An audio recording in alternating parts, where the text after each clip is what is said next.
Después de mi cirugía, llamé a mi familia pidiendo alojamiento. Mi nuera huyó al Caribe con mi hijo, dejándome encerrada en un asilo. «No queremos drama», dijo. Al día siguiente recibió una carta de mi abogado. Lo que pasó después la hizo suplicar de rodillas. «Me alegra tenerte aquí. Sigue mi historia hasta el final y comenta desde qué ciudad me estás viendo, así podré ver hasta dónde ha llegado mi historia».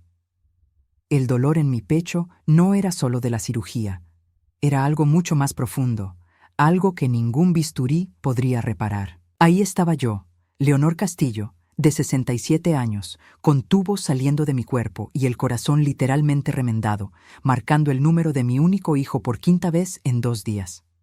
¿Aló? La voz de Victoria sonó fría al otro lado de la línea, como siempre que se dirigía a mí. «Victoria, querida, soy yo, Leonor.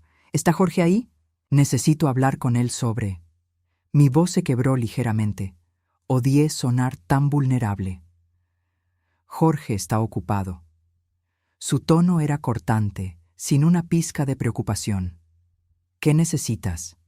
Me tragué el orgullo. Después de criar a Jorge sola durante 23 años, después de trabajar 2 empleos para darle todo lo que necesitaba, después de vender mi casa para ayudarlo con el enganche de la suya, nunca pensé que llegaría el día en que tendría que suplicar por un poco de ayuda. Los doctores dicen que no puedo estar sola por al menos 6 semanas. La cirugía fue más complicada de lo esperado. Mi corazón. Hice una pausa, esperando aunque fuera un destello de compasión. «Necesito quedarme con ustedes hasta que me recupere». El silencio del otro lado fue ensordecedor. Podía escuchar el televisor de fondo y a Jorge riéndose de algo. Mi hijo estaba ahí, a metros de distancia, pero no se molestó en tomar el teléfono. «Leonor, sabes que eso no va a funcionar». Victoria suspiró como si le estuviera pidiendo que donara un riñón. «Jorge y yo tenemos nuestras rutinas, tenemos nuestros planes. No podemos lidiar con el drama de cuidar a una persona enferma ahora mismo». Drama. Esa palabra se clavó en mi pecho como un cuchillo. ¿Llamaba drama a mi recuperación después de una cirugía que pudo haberme matado? No sería drama, Victoria. Solo necesito un lugar donde quedarme. Puedo cuidarme sola la mayor parte del tiempo. Solo necesito. «Leonor, ya tomamos una decisión». Su voz se volvió aún más fría. «Encontramos un lugar perfecto para ti. Un lugar donde tendrás cuidado profesional las 24 horas. Es mucho mejor que estar aquí molestándonos a todos». Mi sangre se heló. ¿Un lugar? ¿Qué clase de lugar? Un hogar de ancianos. Golden Sunset Manor. Es muy lindo, ya lo visitamos. Tienen enfermeras, actividades, todo lo que necesitas. Jorge ya firmó los papeles. Te recogen mañana a las 10 de la mañana. Las palabras me golpearon como una bofetada. Un hogar de ancianos, sin consultarme, sin siquiera preguntarme qué quería.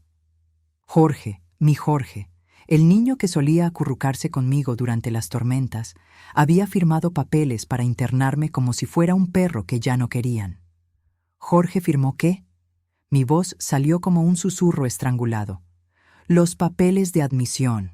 Alguien tiene que ser responsable, y obviamente no puedes tomar decisiones importantes en tu estado. Victoria hablaba como si estuviera explicándole algo a una niña tonta.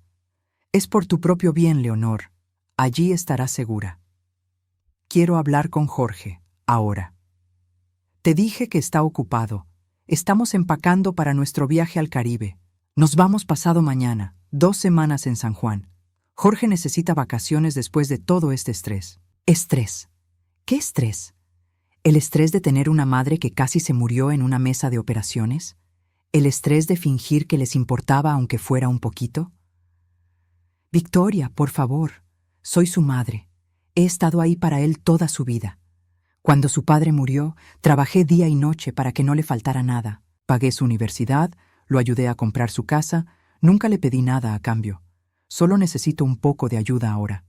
«Exactamente». Su tono se volvió triunfante, como si hubiera ganado un argumento. «Hiciste todo eso, y ahora Jorge tiene su propia vida, su propia familia.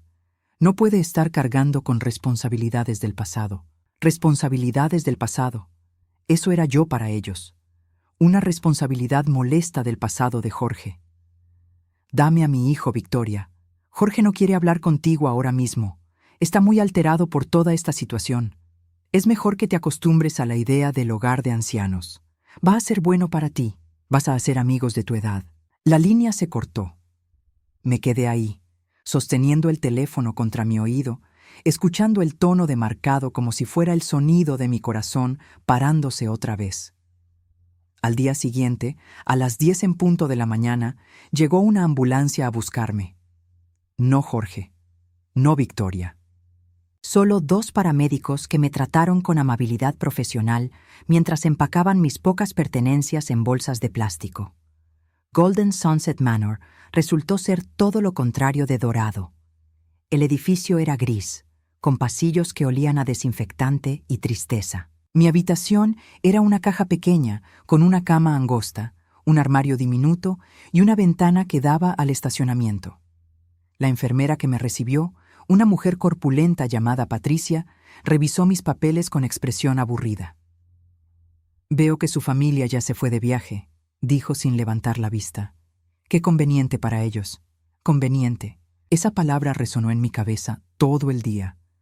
Mientras me instalaba en mi nueva vida de cartón, mientras veía a otros residentes arrastrando los pies por los pasillos, mientras comía puré de papas que sabía a agua, esa palabra no me dejaba en paz. Era conveniente deshacerse de mí. Era conveniente irse de vacaciones sin la carga de una madre enferma. Era conveniente firmar papeles y fingir que era por mi bien. Esa noche, acostada en una cama que no era mía, en una habitación que olía a moho y abandono, lloré por primera vez desde la muerte de mi esposo. Lloré por la hija que nunca tuve, la que me habría cuidado con amor. Lloré por el hijo que perdí, no a la muerte, sino a la indiferencia. Y lloré por la mujer que había sido, la que había dado todo y ahora se encontraba sin nada. Al día siguiente descubrí que no era la única. La señora Martínez en la habitación de al lado también había sido depositada por su familia. Su nuera le había dicho exactamente las mismas palabras. Era por su propio bien. Pero había algo en los ojos de Patricia, la enfermera, cuando miraba mi expediente. Algo que me decía que esta historia estaba lejos de terminar. La primera semana en Golden Sunset Manor pasó como una neblina de medicamentos y resignación. Pero cuando comenzó la segunda semana, algo en mí se despertó. Tal vez fueron las historias de los otros residentes, o tal vez fue ver a la señora Chen llorar porque su familia vendió su casa sin decirle. Pero de repente, comencé a recordar cosas que había enterrado durante años. Victoria siempre ha sido muy organizada, me dijo la señora Martínez mientras compartíamos el desayuno insípido del hogar. Había estado escuchando mis quejas sobre mi nuera durante días. ¿Nunca te pareció raro lo mucho que se interesaba en tus finanzas? Me quedé con la cuchara a medio camino hacia la boca. ¿A qué te refieres? Mi nuera hacía lo mismo, siempre preguntando sobre el testamento, sobre las inversiones, sugiriendo que simplificara mi vida. La señora Martínez tenía 81 años, pero sus ojos eran agudos como navajas. Al principio pensé que era porque se preocupaba. Las palabras de la señora Martínez rebotaron en mi cabeza todo el día. Esa noche, sola en mi cama angosta, comencé a recordar. Y lo que recordé me hizo sentir como si hubiera estado ciega durante años. Victoria siempre había mostrado un interés inusual en mis asuntos financieros. Desde el primer año de matrimonio con Jorge, había comenzado con comentarios aparentemente inocentes. «Leonor, ¿tienes tantas cuentas bancarias? ¿No sería más fácil consolidar todo en una sola? Oh, esa póliza de seguro tuya es tan complicada. Jorge podría ayudarte a simplificarla». Recordé cómo, poco a poco, Victoria había comenzado a acompañarme a mis citas en el banco. «Para ayudarte a recordar todo», decía con esa sonrisa dulce que ahora me daba náuseas. A nuestra edad es fácil confundirse con tantos números. A nuestra edad. Yo tenía 58 años en ese entonces. 58, no 80. Pero Victoria hablaba como si ya estuviera senil. Y luego estaban las sugerencias constantes sobre mis pertenencias. «Leonor, tienes tantas cosas viejas. ¿No te gustaría donar algunas? Sería muy generoso de tu parte». Cada vez que visitaba mi casa, Victoria encontraba algo que consideraba innecesario: el juego de vajilla de mi abuela, las joyas que me había dado mi esposo, los muebles antiguos que había heredado de mi madre. «Es que ocupan tanto espacio», decía. «Y honestamente Jorge y yo tenemos un estilo más moderno. Estas cosas no van con nuestra decoración». Pero ahora recordaba algo más: la forma en que Victoria siempre tomaba fotos de mis cosas. «Para recordar», decía, «por si algún día quieres hacer un inventario del seguro». En ese momento me pareció considerado. Ahora me daba cuenta de que había estado catalogando mis pertenencias como un tasador. La tercera semana en el hogar, recibí la visita de mi antigua vecina, la señora Rodríguez. Había sido mi amiga durante 15 años, pero en los últimos 5 había perdido contacto con ella. Ahora recordaba por qué. «Leonor, Dios mío, ¿qué haces aquí?». La señora Rodríguez se veía horrorizada. «Jorge me dijo que habías decidido mudarte a un hogar de ancianos porque te sentías muy sola». ¿Jorge había dicho que había sido mi decisión? La sangre me hirvió. «Eso no es verdad, Carmen. Ellos me trajeron aquí después de mi cirugía». Carmen frunció el ceño. «Pero Jorge me explicó que tú habías insistido. Dijo que Victoria había tratado de convencerte de que te quedaras con ellos, pero que tú querías independencia». La mentira era tan elaborada, tan perfectamente construida, que me quedé sin palabras. No solo me habían abandonado, sino que habían reescrito la historia para que pareciera que había sido mi elección. «Carmen», dije cuidadosamente, «¿cuándo fue la última vez que hablaste conmigo directamente?». Ella pensó por un momento. «Hace como 5 años. Cada vez que te llamaba, Victoria contestaba y decía que estabas durmiendo, o en el doctor, o que no te sentías bien para hablar. Dijo que te habías vuelto muy antisocial después de los 60. Antisocial. Otra mentira. Victoria había estado interceptando mis llamadas, alejándome de mis amigas, creando una narrativa donde yo era una vieja difícil que se aislaba sola. ¿Y mis otras amigas? Todas pensamos lo mismo. Jorge nos explicó que habías desarrollado una especie de paranoia, que desconfiabas de la gente. Dijo que era mejor darte espacio». Carmen me tomó la mano.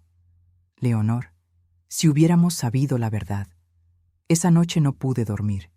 Mi mente trabajaba como una máquina, desentrañando años de manipulación sutil.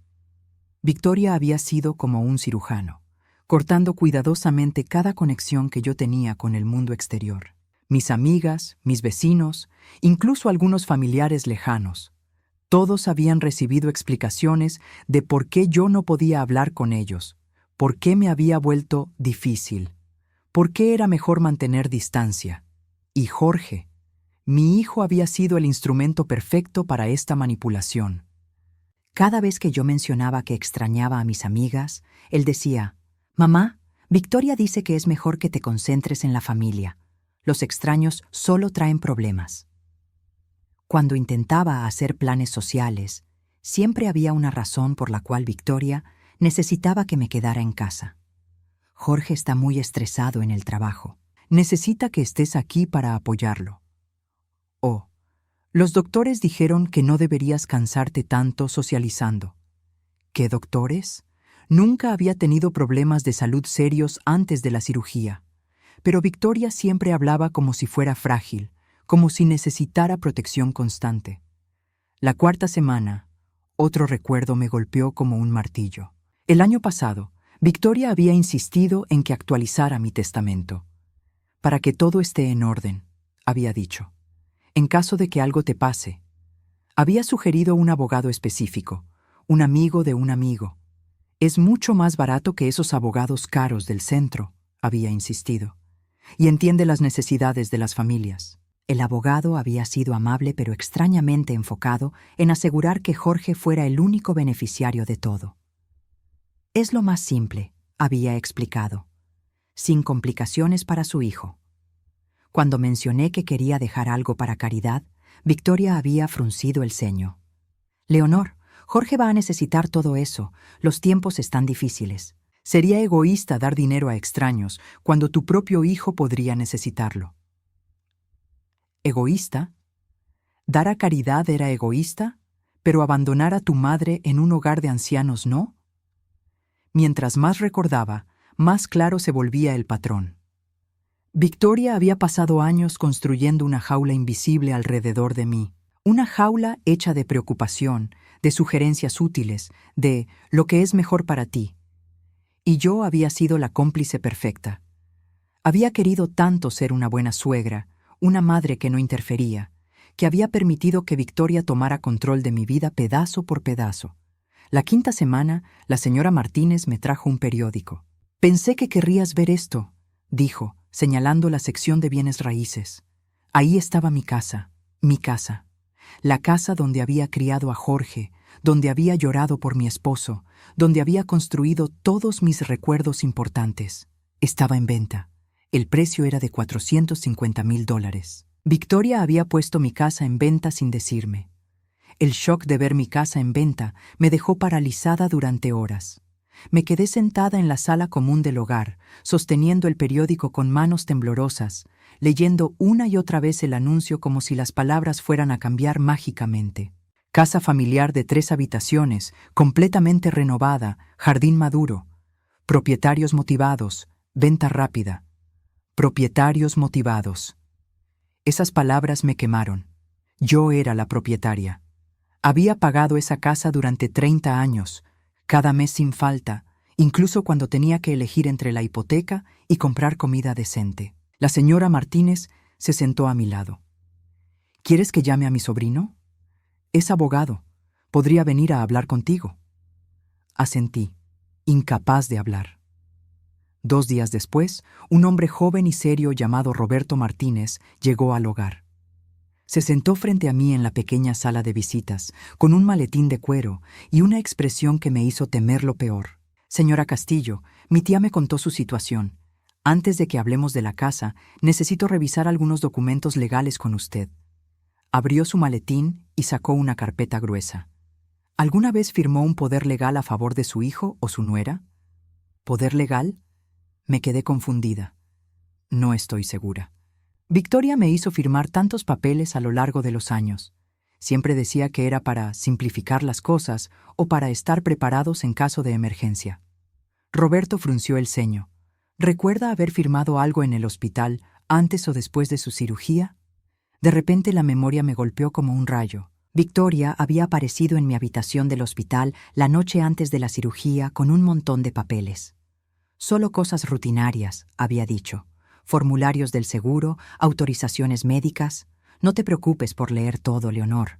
Estás muy débil. Había estado tan nerviosa por la cirugía, tan asustada de morir, que había firmado todo sin leer. Victoria había insistido en que Jorge estuviera presente como testigo, lo cual me había tranquilizado en ese momento. «Creo que sí», susurré. «La noche antes de mi cirugía». Pero Victoria dijo que eran solo papeles del hospital. Roberto asintió gravemente. «Necesito investigar esto oficialmente. Mientras tanto, quiero que me dé toda la información que pueda sobre sus cuentas bancarias, propiedades, inversiones, todo». Durante la siguiente hora, le di a Roberto todos los detalles que pude recordar. Mi cuenta de ahorros en el Banco Nacional, que tenía aproximadamente $85,000. Mi cuenta de cheques con unos $12,000. La casa, que estaba completamente pagada. Una pequeña cuenta de inversiones con unos $30,000. Mi póliza de seguro de vida por $200,000. ¿Y tiene algún familiar además de su hijo? Una hermana en México, pero no hemos hablado en años. Mis padres murieron hace tiempo. Jorge es todo lo que tengo. La amargura en mi voz era imposible de esconder. Roberto tomó notas cuidadosamente. «Señora Castillo, voy a ser directo con usted. Si lo que sospecho es cierto, su nuera ha cometido varios delitos graves: falsificación, abuso de adulto mayor, posiblemente fraude. Pero necesito evidencia sólida». 3 días después, Roberto regresó. Su expresión era aún más seria que antes. Se sentó pesadamente y abrió su carpeta. «Señora Castillo, las noticias no son buenas». Su voz era suave pero firme. Su nuera efectivamente falsificó su firma en múltiples documentos. Tengo aquí copias del poder legal que supuestamente firmó usted y también de los papeles de transferencia de propiedad de su casa. Mi estómago se hundió. ¿Transferencia de propiedad? Su casa ya no está legalmente a su nombre. Fue transferida a Jorge Castillo hace 3 semanas, mientras usted estaba aquí en el hogar. Roberto me mostró los documentos. La firma es una imitación bastante buena de la suya, pero no es auténtica. Las palabras se difuminaron frente a mis ojos. Mi casa, mi refugio, el lugar donde había construido mi vida, ya no era mía. Hay más, continuó Roberto. Sus cuentas bancarias también han sido accedidas. La cuenta de ahorros de $85,000 fue vaciada hace 2 semanas. El dinero fue transferido a una cuenta conjunta de Jorge y Victoria. Sentí como si me hubieran dado un puñetazo en el estómago. ¿Todo? Todo. También liquidaron su cuenta de inversiones. Los $30,000 fueron transferidos a la misma cuenta conjunta. Roberto me mostró más papeles. Y hay algo más inquietante. Su póliza de seguro de vida fue modificada. Jorge ahora es el único beneficiario, y también se agregó una cláusula que permite cobrar el seguro en caso de que usted sea declarada mentalmente incapacitada. ¿Mentalmente incapacitada? Mi voz salió como un chillido. Es una táctica común en casos de abuso financiero de adultos mayores. Primero aíslan a la víctima, luego toman control de sus finanzas y finalmente buscan formas de hacer que la situación sea permanente. Me quedé en silencio, procesando la magnitud de la traición. No solo me habían robado mi dinero y mi casa, habían creado un plan para asegurar que nunca pudiera recuperar nada. «Roberto», dije finalmente, «¿cuánto tiempo llevan planeando esto?» Él revisó sus notas. Basándome en los documentos que he podido obtener, diría que al menos 2 años, tal vez más. 2 años, mientras yo pensaba que Victoria finalmente me había aceptado como parte de la familia. Ella había estado planeando robarme todo lo que tenía. ¿Hay algo que pueda hacer? Roberto se inclinó hacia adelante. Sí, pero va a ser complicado. Necesitamos probar que usted nunca firmó estos documentos voluntariamente. También necesitamos demostrar que Victoria la manipuló y la aisló deliberadamente. ¿Cómo? ¿Hay alguien que pueda testificar sobre cambios en el comportamiento de Victoria hacia usted? ¿Alguien que haya notado que ella la alejaba de otros? Pensé inmediatamente en Carmen Rodríguez, mi antigua vecina, en mis otras amigas que habían perdido contacto conmigo, en los empleados del banco que me conocían desde hacía años. Creo que sí. Bien. También necesito que recuerde todo lo que pueda sobre las circunstancias en las que firmó documentos. Cada detalle cuenta. Esa noche, sola en mi habitación, comencé a hacer una lista mental de todas las veces que Victoria me había hecho firmar papeles. Había sido muy inteligente al respecto. Nunca me había presionado abiertamente. Siempre había usado frases como «solo para estar seguros» o «es lo que haría cualquier familia responsable». Y Jorge. Mi hijo había estado presente en muchas de esas ocasiones, actuando como testigo. En ese momento, su presencia me había dado confianza. Ahora me daba cuenta de que había sido parte del plan desde el principio. Al día siguiente, Roberto trajo más noticias devastadoras. Hablé con el administrador del hogar. Los pagos por su estadía aquí se están haciendo desde su antigua cuenta de ahorros. Técnicamente, usted está pagando por su propia prisión con dinero que le robaron. La ironía era tan cruel que casi me reí. Victoria no solo me había robado, sino que estaba usando mi propio dinero para mantenerme encerrada. Hay una cosa más que necesita saber, dijo Roberto cuidadosamente.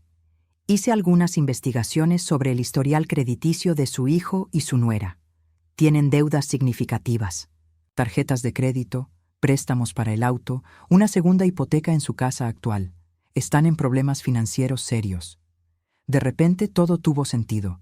No me habían robado por codicia pura, me habían robado por desesperación. Victoria había visto en mí la solución a sus problemas financieros y había pasado años ejecutando un plan para tomar todo lo que yo tenía. ¿Cuáles son mis opciones?, pregunté. Roberto cerró su carpeta. Podemos presentar cargos criminales por falsificación, abuso de adulto mayor y fraude. También podemos demandar civilmente para recuperar sus propiedades y dinero. ¿Y si no hacemos nada? Entonces Victoria y Jorge se quedan con todo, Y usted permanece aquí hasta que su dinero robado se agote. Después de eso, se encogió de hombros. El Estado tendría que hacerse cargo de sus cuidados. La decisión fue fácil. Durante toda mi vida había evitado los conflictos. Había sido la esposa obediente, la madre complaciente, la suegra que nunca causaba problemas. Pero esos días habían terminado. Hagámoslo, dije. Quiero recuperar todo lo que me robaron. Pero Roberto sonrió de una manera que me hizo pensar que había algo más. Señora Castillo, antes de proceder, hay algo que debo preguntarle. ¿Está usted completamente segura de que me ha contado todo sobre sus finanzas? La pregunta me confundió. ¿A qué se refiere? Es que encontré algunos registros interesantes durante mi investigación. Indica que usted podría tener otros activos que Victoria desconoce. La pregunta de Roberto me dejó helada. Durante un momento largo nos miramos fijamente. Luego, algo dentro de mí se quebró. No de tristeza esta vez, sino de algo más poderoso. Una sonrisa lenta se extendió por mi rostro, la primera sonrisa real que había tenido en semanas. Hay cosas que Victoria nunca supo, dije calmadamente. Cosas que deliberadamente mantuve en secreto porque, en el fondo, nunca confié completamente en ella. Roberto se inclinó hacia adelante, claramente intrigado. Mi hermana Elena murió hace 3 años en Guadalajara. No había visto a Elena en 15 años debido a una pelea familiar tonta, pero manteníamos contacto por cartas. Me detuve, recordando. Elena nunca se casó, nunca tuvo hijos.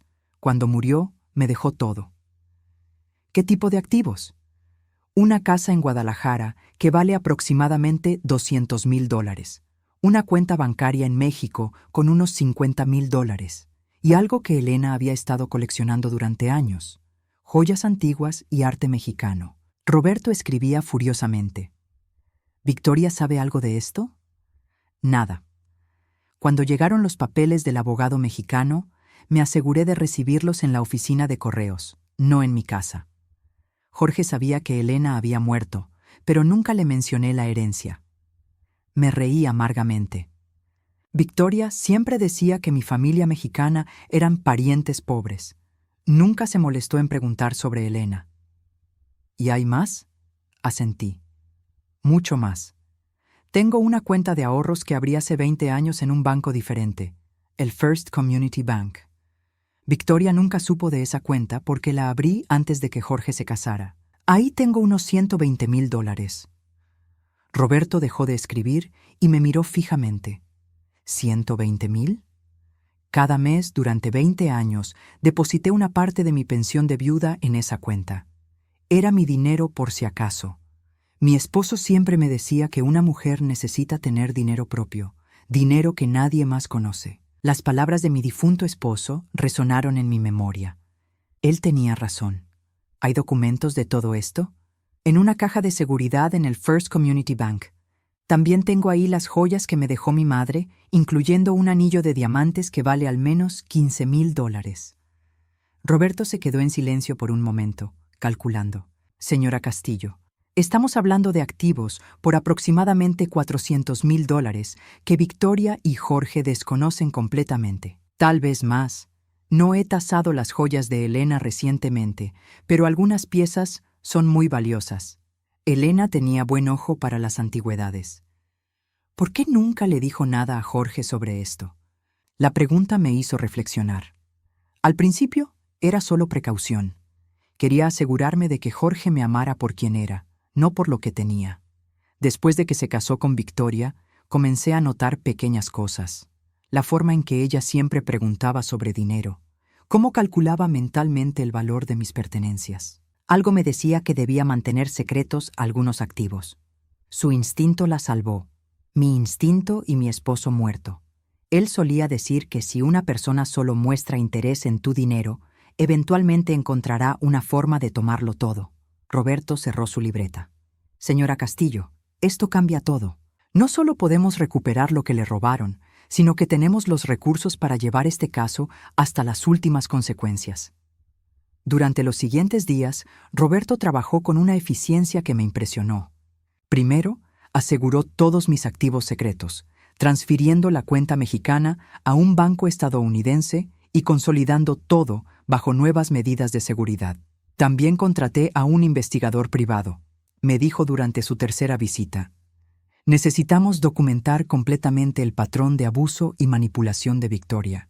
El investigador, un hombre callado llamado David Morrison, comenzó a entrevistar a personas que habían conocido a Victoria y Jorge durante los últimos años. Las historias que descubrió eran reveladores. Carmen Rodríguez confirmó que Victoria había interceptado sistemáticamente mis llamadas telefónicas. Cada vez que llamaba, Victoria me decía que Leonor estaba teniendo un mal día o que se había vuelto muy paranoica con los extraños. El gerente de mi banco anterior recordaba claramente mis visitas con Victoria. La señora Castillo siempre había manejado sus asuntos financieros independientemente durante años. Luego, de repente, su nuera comenzó a venir con ella a todas las citas. Decía que la señora Castillo estaba confundiéndose con los números. Pero la evidencia más damning vino de una fuente inesperada. La empleada doméstica que había trabajado para Jorge y Victoria durante 2 años había mantenido un registro detallado de conversaciones que había escuchado accidentalmente.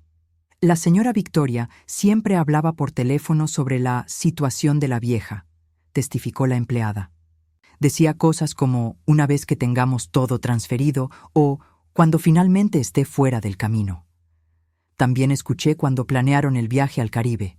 La señora Victoria dijo que era el momento perfecto porque la señora Leonor estaría seguramente instalada en el hogar y fuera de sus cabellos. Roberto también descubrió algo que me heló la sangre.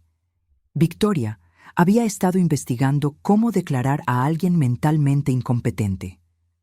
Había consultado con 3 abogados diferentes sobre el proceso legal para obtener tutela completa sobre un adulto mayor.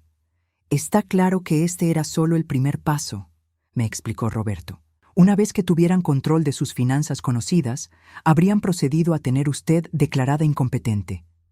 Eso les habría dado control total sobre su vida. La realización me golpeó como un martillo. Victoria no solo había planeado robarme, había planeado borrar mi autonomía completamente. Yo habría pasado el resto de mi vida como una prisionera legal, sin derechos, sin voz, completamente a merced de personas que me veían como una carga molesta. ¿Qué hacemos ahora?, pregunté. Roberto sonrió, y era una sonrisa que daba miedo. Ahora, señora Castillo, atacamos, pero lo hacemos inteligentemente. El plan que Roberto diseñó era elegante en su simplicidad. Primero, presentaría cargos criminales contra Victoria por falsificación, abuso de adulto mayor y fraude. Simultáneamente, presentaría una demanda civil para recuperar todos los activos robados. Pero aquí está la parte hermosa, me explicó. Debido a que usted tiene recursos sustanciales que ellos desconocen, podemos permitirnos los mejores abogados. Mientras tanto, Jorge y Victoria están quebrados y enfrentando cargos criminales. No podrán permitirse una defensa adecuada. También había contratado a un especialista en recuperación de activos. Una vez que presentemos los cargos, podemos congelar todas sus cuentas bancarias y poner un gravamen sobre su casa para asegurar que no puedan esconder o gastar más de su dinero robado.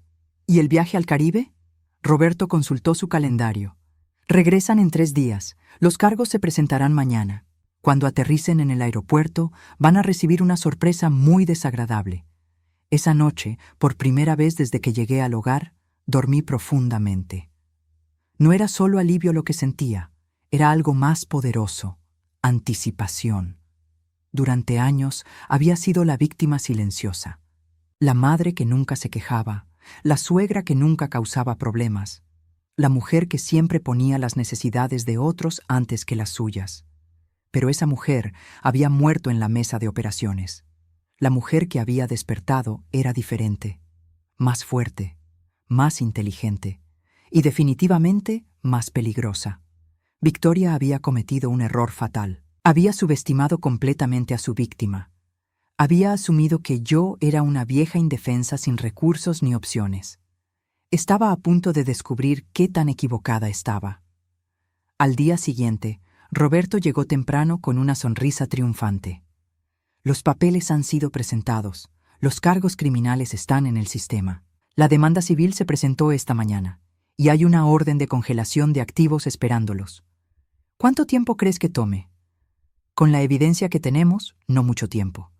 Victoria dejó un rastro de papel muy claro. Su avaricia la hizo descuidada. Me reí. Su avaricia y su arrogancia. Nunca se le ocurrió que yo podría tener recursos propios. Hay una cosa más, dijo Roberto, sacando un sobre grueso de su maletín. Los documentos de transferencia para sacarla de este hogar. Oficialmente, usted se va mañana. Miré el sobre y luego a Roberto. ¿A dónde voy? A donde usted quiera, señora Castillo. Con sus recursos, puede permitirse los mejores cuidados disponibles. O puede vivir independientemente si prefiere. La decisión es completamente suya. Completamente mía. Esas palabras eran música para mis oídos. El día que Victoria y Jorge regresaron del Caribe fue el día más satisfactorio de mi vida. Yo no estaba ahí para verlo personalmente, pero Roberto me mantuvo informada hora por hora de lo que estaba sucediendo. A las 2 de la tarde, su vuelo aterrizó en el aeropuerto. A las 2:30, 2 oficiales los estaban esperando en la puerta de llegadas con órdenes de arresto. A las 3, Victoria estaba siendo procesada por falsificación, abuso de adulto mayor y fraude. Jorge, como cómplice, enfrentaba cargos similares. Mientras tanto, yo estaba en mi nueva habitación en Sunset Gardens, una residencia de lujo para adultos mayores que había elegido cuidadosamente. No era un hogar de ancianos. Era más como un hotel de 5 estrellas con servicios médicos disponibles. Mi suite tenía vista al jardín, una cocina pequeña y, lo más importante, una cerradura que solo yo controlaba. Los abogados de Victoria intentaron argumentar que los cargos eran una venganza maliciosa de una mujer mentalmente inestable, me informó Roberto esa tarde. Pero cuando presentamos toda la evidencia que habíamos recopilado, incluyendo las grabaciones de la empleada doméstica y los testimonios de sus víctimas anteriores, el juez negó la fianza. ¿Víctimas anteriores? Roberto asintió con satisfacción. El investigador privado descubrió que Victoria había hecho esto antes. Hace 8 años, en otra ciudad, convenció a un viudo de 70 años de que le transfiriera sus bienes. Cuando la familia del hombre se dio cuenta, Victoria ya había desaparecido con el dinero. Por eso se mudó aquí. La imagen se volvió más clara. Victoria no era solo una nuera codiciosa, era una depredadora profesional que se especializaba en manipular adultos mayores vulnerables. Jorge alega que no sabía nada sobre el historial de Victoria, continuó Roberto. Dice que pensaba que todo era legítimo. ¿Y tú le crees? Roberto se encogió de hombros. Importa poco lo que yo crea. Firmó como testigo en documentos falsificados. En el mejor de los casos, fue negligentemente estúpido. En el peor, fue un cómplice completo. A las 5 de la tarde recibí la primera llamada de Jorge. Su voz sonaba desesperada, quebrada. «Mamá, por favor, tienes que ayudarme. Hay un malentendido terrible. Victoria dice que tú estás diciendo mentiras sobre nosotros». La audacia de la declaración casi me hizo reír. ¿Mentiras, Jorge? ¿Como la mentira de que yo decidí ir al hogar de ancianos por mi cuenta? Silencio. Luego, «Mamá, sé que cometimos errores, pero puedes arreglar esto. Solo tienes que retirar los cargos». ¿Por qué haría eso? Porque soy tu hijo, porque me amas, porque la familia se perdona mutuamente. La manipulación emocional era tan obvia que me dolía. Jorge, cuando te necesitaba después de mi cirugía, ¿dónde estaba esa lealtad familiar? Cuando Victoria me decía que era una carga, ¿dónde estaba ese amor? Victoria dice que estás confundida, que la medicación te está afectando el juicio. Jorge, mi voz se volvió fría como el hielo. Victoria es una criminal. Ha robado a adultos mayores antes. ¿Sabías eso? Otro silencio largo. No, eso no puede ser verdad. Es verdad. Y tú la ayudaste a robarme a mí. Mamá, por favor, si me ayudas ahora podemos arreglar las cosas. Podemos ser una familia otra vez. No, Jorge, ya no podemos. Colgué el teléfono. 5 minutos después sonó otra vez. Esta vez era Victoria. Leonor, escúchame muy cuidadosamente. Su voz había perdido toda pretensión de dulzura. Era pura veneno. Si no retiras estos cargos ridículos, voy a destruir a Jorge. ¿Es eso lo que quieres? ¿Destruir a tu propio hijo? Victoria, tú ya destruiste a Jorge. Yo solo estoy limpiando el desastre. No tienes idea de con quién te estás metiendo, Siseo. Tengo conexiones. Tengo formas de hacer que tu vida sea miserable. ¿Más miserable que abandonarme en un hogar de ancianos después de robar mi casa y mi dinero? Me reí. Victoria, ya jugaste tu peor carta.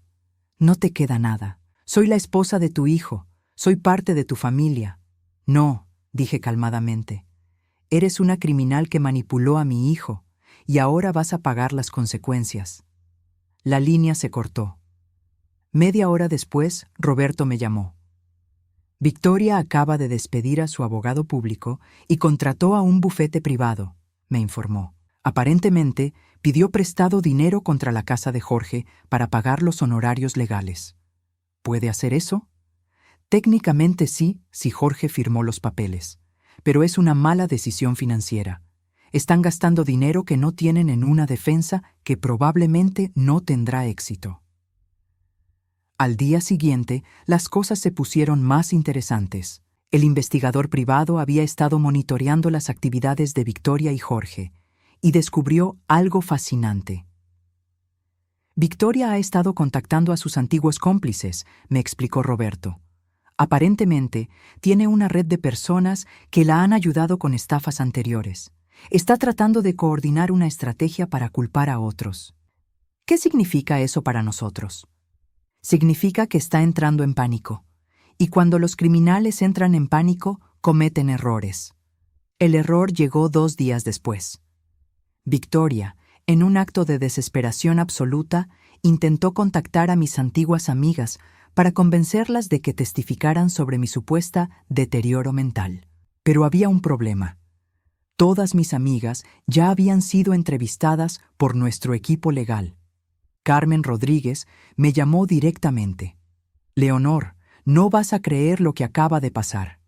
Victoria me llamó y me pidió que mintiera en la corte. Quería que dijera que tú habías mostrado signos de demencia durante años. ¿Y qué le dijiste? Le dije que se fuera al infierno. Luego llamé inmediatamente a tu abogado para reportar el intento de manipulación de testigos. Victoria había cometido otro delito, obstrucción a la justicia. A medida que pasaban los días, la situación se deterioraba rápidamente para Victoria y Jorge. Sus cuentas bancarias estaban congeladas, no podían acceder al dinero que me habían robado, y las facturas se acumulaban. Jorge me llamó otra vez, esta vez llorando. Mamá, van a ejecutar la hipoteca de nuestra casa. No podemos pagar los abogados. Victoria dice que es tu culpa, que nos estás destruyendo deliberadamente. Jorge, dije pacientemente, Victoria te robó a tu propia madre. Si tu vida se está destruyendo, es porque elegiste a la persona equivocada en quien confiar. Pero ella dice que te ama, que todo lo que hizo fue para protegerte. Jorge, Victoria no me ama. Victoria ni siquiera te ama a ti.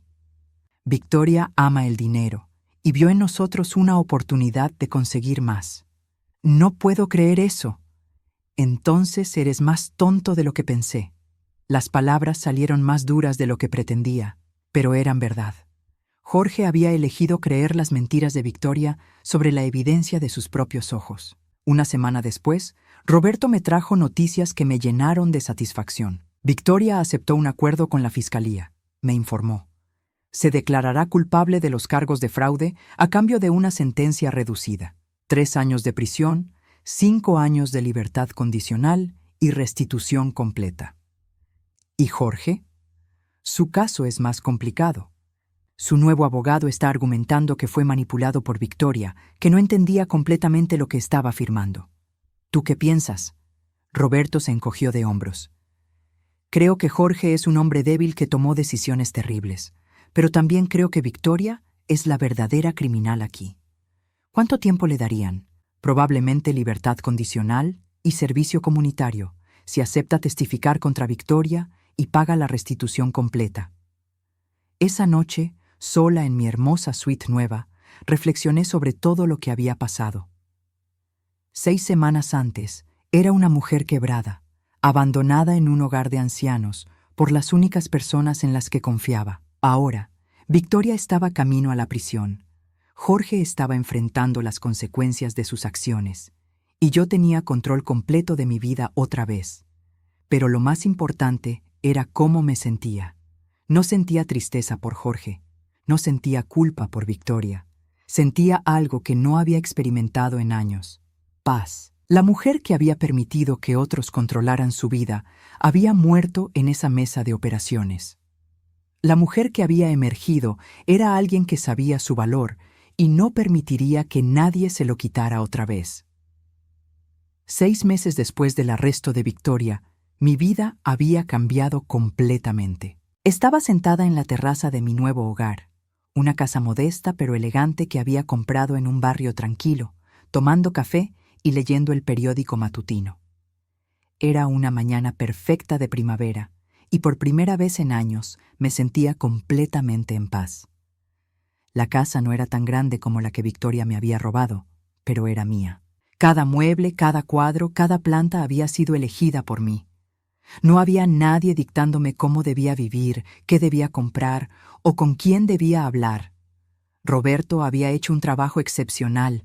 Habíamos recuperado todo, mi casa original, que fue vendida para pagar la restitución. Todo el dinero de mis cuentas bancarias, más intereses y daños. Victoria había sido sentenciada a 4 años en prisión estatal después de que se descubrieron 2 víctimas adicionales de estafas anteriores. Jorge había evitado la prisión, pero apenas. Había aceptado un acuerdo de culpabilidad que incluía 2 años de libertad condicional, 400 horas de servicio comunitario y la obligación de pagar su parte de la restitución. También había perdido su casa en el proceso de divorcio y había tenido que declararse en bancarrota. No había hablado con él en 3 meses. El timbre de la puerta interrumpió mis pensamientos. A través de la ventana vi a un hombre que no reconocí de inmediato. Era delgado, con barba descuidada y ropa arrugada. Cuando abrí la puerta, me di cuenta de que era Jorge. Se veía terrible. Había perdido peso, tenía ojeras profundas, y su ropa se veía como si hubiera dormido en ella. Durante un momento, ninguno de los dos habló. «Hola, mamá», dijo finalmente, su voz apenas un susurro. «Jorge». Mi tono era neutral. Después de meses de terapia con una excelente psicóloga que me había ayudado a procesar todo lo que había pasado, había aprendido a no sentir culpa automáticamente por el dolor de otras personas. ¿Puedo pasar? Lo consideré por un momento. ¿Para qué? Para hablar, para disculparme, para tratar de, no sé, para tratar de arreglar las cosas entre nosotros. ¿Arreglar las cosas?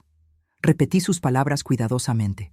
Jorge, tu esposa me robó todo lo que tenía y me abandonó en un hogar de ancianos. Tú la ayudaste. ¿Qué exactamente crees que se puede arreglar? Sus ojos se llenaron de lágrimas. Mamá, yo no sabía.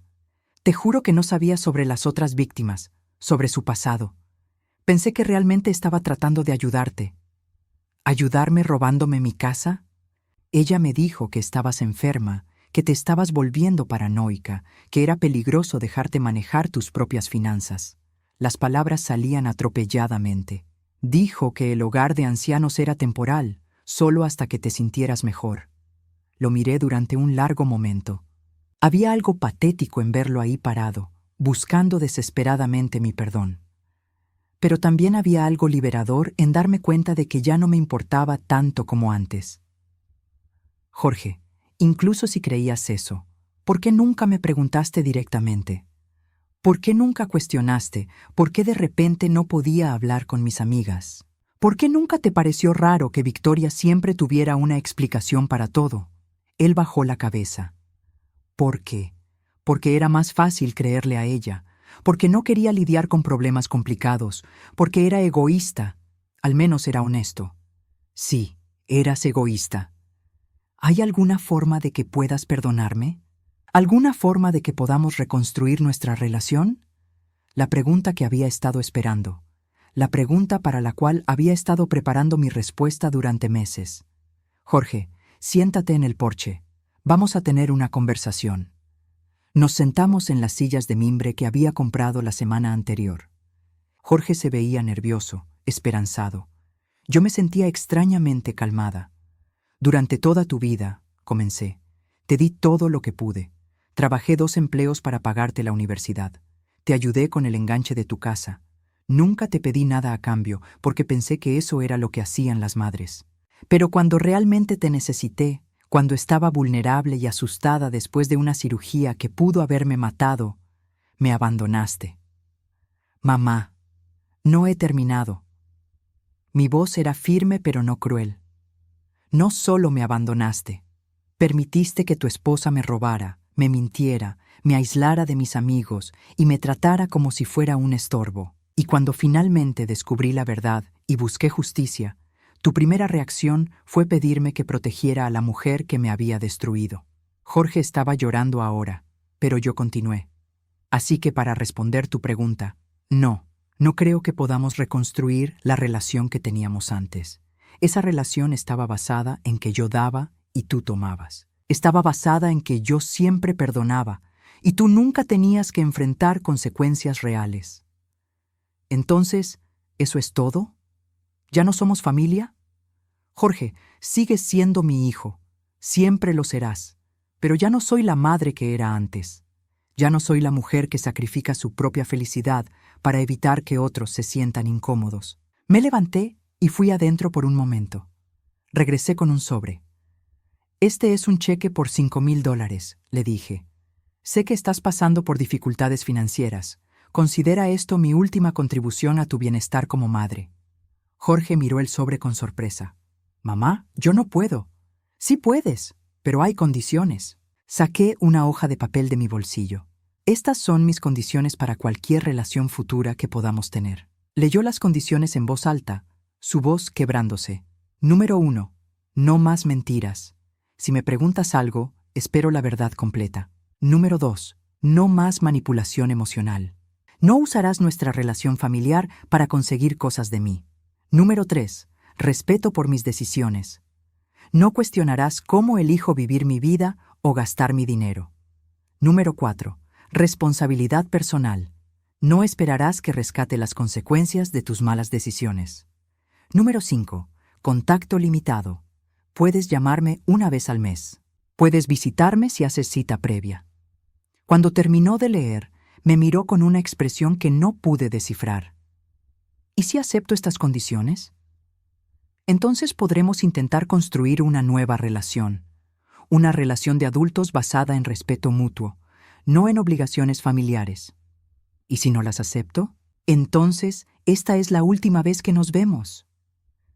Jorge se quedó callado durante varios minutos, mirando el papel.